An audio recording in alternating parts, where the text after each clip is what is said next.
Você já ouviu a palavra santo ou cantou a palavra santo alguma vez numa música na igreja? Para quase todo mundo, a ideia tem a ver com ser uma pessoa moralmente boa. Então Deus é santo porque ele é moralmente perfeito. Isso é uma parte. Na Bíblia, a ideia de santidade é maior e mais rica. Na verdade, o que ela descreve é como Deus é a força criativa por trás de todo o universo. Ele é o único que tem poder para criar um mundo cheio de vida e beleza. Toda essa capacidade torna Deus único, que é o significado da palavra santo. Um jeito bom para entender a santidade de Deus é usar o Sol como metáfora.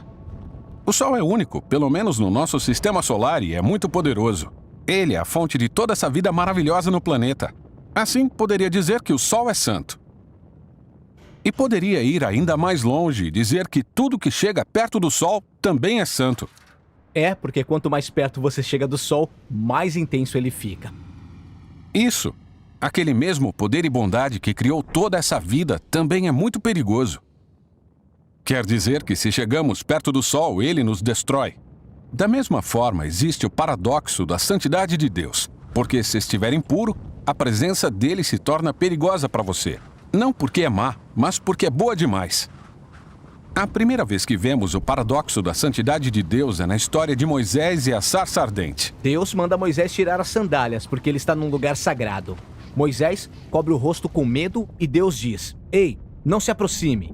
É intenso. Na verdade, a intensidade da santidade de Deus fica ainda mais evidente nas histórias do Templo de Israel, que era o lugar principal da santa presença de Deus. No meio do templo tinha uma sala chamada de Lugar Santíssimo. Era o epicentro da presença de Deus. Se você fosse um israelita que morava perto do templo ou um sacerdote que trabalha no templo, você estava bem perto da presença santa de Deus, o que era perigoso. Isso é um problema. Então, como funciona? Na Bíblia, a solução é que você precisa se tornar puro. Tipo, pureza moral? Sim, isso é bem fácil de entender, mas a Bíblia passa muito tempo falando de outro tipo de pureza. A pureza cerimonial. É um estado em que você se afasta de qualquer coisa relacionada à morte, como tocar pele doente, um morto ou ainda fluidos corporais. Tudo isso deixa você impuro. E ficar cerimonialmente impuro não é necessariamente pecado. O que é errado é entrar na presença de Deus quando você está impuro. É por isso que Deus deu aos israelitas instruções claras para saberem quando estavam impuros e o que fazer para se purificar e poder entrar no templo. O livro de Levítico fala disso. Certo, mas não para por aí. A ideia se desenvolve. Mais tarde nas Escrituras, lemos uma história contada pelo profeta Isaías. Ele tem uma visão estranha, em que está no templo e na presença de Deus. Ele fica apavorado. Ele sabe as regras e não deveria ter entrado. E ele tem medo de ser destruído. Então essa criatura estranha, chamada Serafim. Bem estranha mesmo. Isso. Ela voa até ele, carregando uma brasa quente. Depois toca sua boca com a brasa. E então diz o seguinte: sua culpa é removida e o seu pecado está perdoado. Essa brasa ardente de alguma forma torna Isaías puro. Isso é extraordinário, porque normalmente quando tocamos algo impuro, isso transfere sua impureza para nós. Mas agora temos uma ideia totalmente nova.